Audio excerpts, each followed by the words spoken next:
मित्रों, कई बार रास्ते में हमें कुछ ऐसी वस्तुएं दिखाई देती हैं जिन्हें किसी भी परिस्थिति में हमें लांघना नहीं चाहिए, किंतु फिर भी जाने अनजाने में हमसे ऐसी भूल हो जाए तो ये वस्तुएं हमें शारीरिक तथा मानसिक दोनों ही प्रकार से परेशानियों में डाल देती हैं और कई बार यह हमारे मृत्यु का कारण भी बनती हैं। तो एक बार विस्तार से प्रकाश डालते हैं कि आखिर वे 7 प्रकार की नकारात्मक वस्तुएं कौन कौन सी हैं, जो यदि आपको रास्ते में दिख जाए तो आपको अपना रास्ता बदल लेना चाहिए।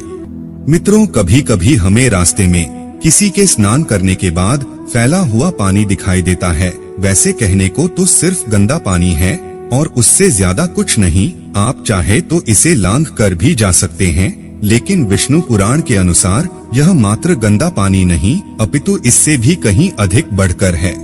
दरअसल हिंदू पुराणों में स्नान के संदर्भ में विस्तार से बताया गया है।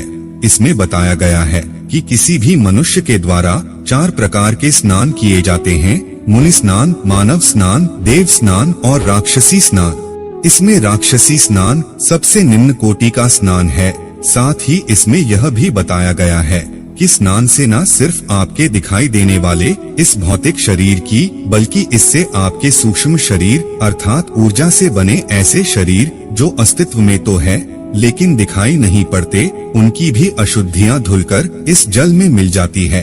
और ऐसे में जब कोई व्यक्ति इस जल को लांघता है तो दरिद्रता उसके सर पर चढ़ जाती है, फलस्वरूप वो व्यक्ति कष्ट पाने लगता है।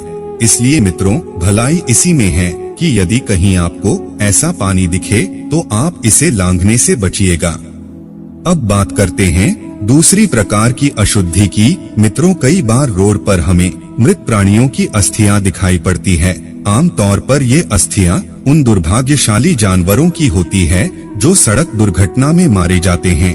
इन शवों के संदर्भ में विष्णु पुराण कहता है कि किसी भी मनुष्य को कभी भूल कर भी उन अस्थियों को ना तो लांघना चाहिए और ना ही कभी बहुत इनके करीब से गुजरना चाहिए। और यदि ऐसी भूल हो जाए तो तुरंत ही स्नान कर लेना चाहिए।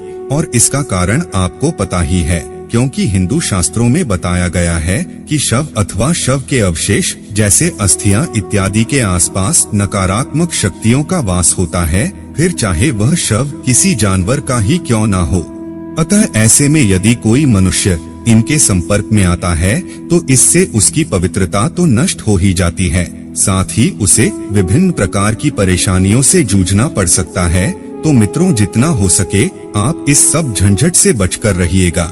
अब बात करते हैं तीसरी अशुभ वस्तु की, जो कुछ और नहीं बल्कि बाल है। मित्रों, कहने को तो बाल बड़ी साधारण सी चीज है, लेकिन हिंदू धर्म में बालों को बड़ा ही अशुभ माना जाता है। बालों के संदर्भ में एक बार महाज्ञानी भीष्म ने अर्जुन से कहा था, यदि कभी भोजन में बाल आ जाए तो भूल कर भी उस भोजन को ग्रहण न करना, क्योंकि फिर उस भोजन पर पिशाचों का अधिकार हो जाता है। इस प्रकार से बालों के संदर्भ में यह माना जाता है कि यह किसी भी मनुष्य के सिर पर भार के समान है। अतः जब कोई व्यक्ति अपने बालों का त्याग करता है तो न केवल अपने बालों को उतारता है, बल्कि बालों के साथ साथ वह अपने उन नकारात्मक विचारों का भी त्याग कर देता है जो कहीं न कहीं उसके कष्टदायक जीवन का कारण बनते थे। और इसी वजह से मौत, मयत अथवा जीवन की नई शुरुआत जैसे शुभ अशुभ अवसरों पर मुंडन करवाया जाता है। अतः दोस्तों, किसी भी व्यक्ति को किसी भी अन्य के कटे हुए बालों को लांघना नहीं चाहिए, अन्यथा बालों का त्याग करने वाले का भार उसे लांघने वालों के सर चढ़ जाएगा। अब बात करते हैं चौथी वस्तु की, और वो वस्तु है भस्म अर्थात राख। मित्रों, ऐसे में होता यूं है कि जब कभी धार्मिक अनुष्ठान हेतु यज्ञ हवन किए जाते हैं तो भूलवश यज्ञ की राख रास्ते में फैल जाती है। अब चूंकि यह भस्म धार्मिक अनुष्ठान अथवा अग्निदेव की कृपा से उपजी है, अतः यह अत्यंत ही पवित्र होती है। ऐसे में यदि कोई व्यक्ति जाने अनजाने में इसे लांघता है अथवा इस पर पैर रख देता है तो वो पाप का भागी हो जाता है और फिर वह अपने जीवन में कष्ट पाता है। हालांकि यह बात सिर्फ हवन की राख पर नहीं अपितु हर सजीव व निर्जीव वस्तु जैसे भोजन, पानी अथवा पूजा पाठ में प्रयुक्त किए जाने वाली तमाम वस्तुओं पर लागू होती है। अतः आप ऐसी गलती करने से बचें। इसी प्रकार से मित्रों, यदि हम पांचवी वस्तु की बात करें तो इसमें हमें कभी उस रास्ते से नहीं गुजरना चाहिए जिस रास्ते पर कांटे हो। दरअसल मार्गों में कांटे आना या कांटों से भरे मार्ग पर चलना दुर्भाग्य का प्रतीक है। विश्वास किया जाता है कि जब कोई व्यक्ति ऐसा करता है तो उसे चोट लगने का खतरा तो रहता ही है, साथ ही साथ यह कांटे उसके दुर्भाग्य में भी बढ़ोतरी कर देते हैं और उस व्यक्ति को अपने जीवन में नित नए संघर्षों से जूझना पड़ता है। अब बात करते हैं छठी वस्तु की। दरअसल इसके अंतर्गत हमें भूल कर भी उन वस्तुओं को नहीं लांघना चाहिए जिनका प्रयोग तंत्र क्रिया में किया गया हो। इसमें होता यूं है मित्रों कि कई बार तांत्रिक जन किसी प्रकार की नकारात्मक शक्ति को संतुष्ट करने हेतु सुनसान स्थान, सड़क अथवा चौराहों पर उसी भूत प्रेत के द्वारा बताई गई वस्तु जैसे मिठाई, मांस, अंडे, पान का बीड़ा, लौंग, पूरा कपड़ा, नींबू या कोई और नई नवेली वस्तु रख देते हैं ताकि वह नकारात्मक शक्ति आकर उन वस्तु को ग्रहण कर सके। किंतु ऐसे में यदि भूलवश आप उस वस्तु को उसके आने से पहले ही लांघ देते हैं, इससे वह नकारात्मक शक्ति रुष्ट हो जाती है और फिर वह आपका हित करने के लिए आपके पीछे लग जाती है। आम बोलचाल की भाषा में इसे प्रेत बाधा कहते हैं। अतः मित्रों, यदि आपको रास्ते में कोई ऐसी वस्तु दिखाई पड़े तो बेहतर होगा कि आप इसे लांघने के बजाय इससे बचकर निकलिएगा।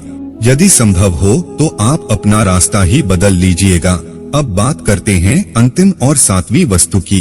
असल में मित्रों, यह वस्तुएं नहीं अपितु वह गंदगी है जिन्हें हम में से ही कुछ मूर्ख लोग करते हैं, जैसे मल मूत्र, थूक, मेले कुचैले कपड़े, टूटे हुए बालों के गुच्छे इत्यादि तमाम ऐसी प्रकार की गंदगी है जिन्हें कुछ लोग बिना सोचे विचारे यहाँ वहाँ फैला देते हैं। ऐसे में दोस्तों, वायुमंडल में उपस्थित कई प्रकार की नकारात्मक शक्तियां इस प्रकार की गंदगी की ओर आकर्षित होती है और जो व्यक्ति अपने पैरों से इन्हें लांघ देता है या कुचल देता है, परिणाम स्वरूप वह व्यक्ति पेट अथवा सिर के दर्द से पीड़ित हो जाता है। तो मित्रों, ये थीं ऐसे 7 प्रकार की वस्तुएं जिन्हें आपको किसी भी दशा में लांघना नहीं चाहिए, अन्यथा यह चीजें आपकी पवित्रता और शांति को नष्ट करेंगी ही करेंगी, बल्कि कभी कभी यह आपकी मृत्यु का कारण भी बन सकती है। मित्रों, उम्मीद करते हैं आपको यह जानकारी जरूर अच्छी लगी होगी। ऐसे और भी वीडियो देखने के लिए अभी सब्सक्राइब करें।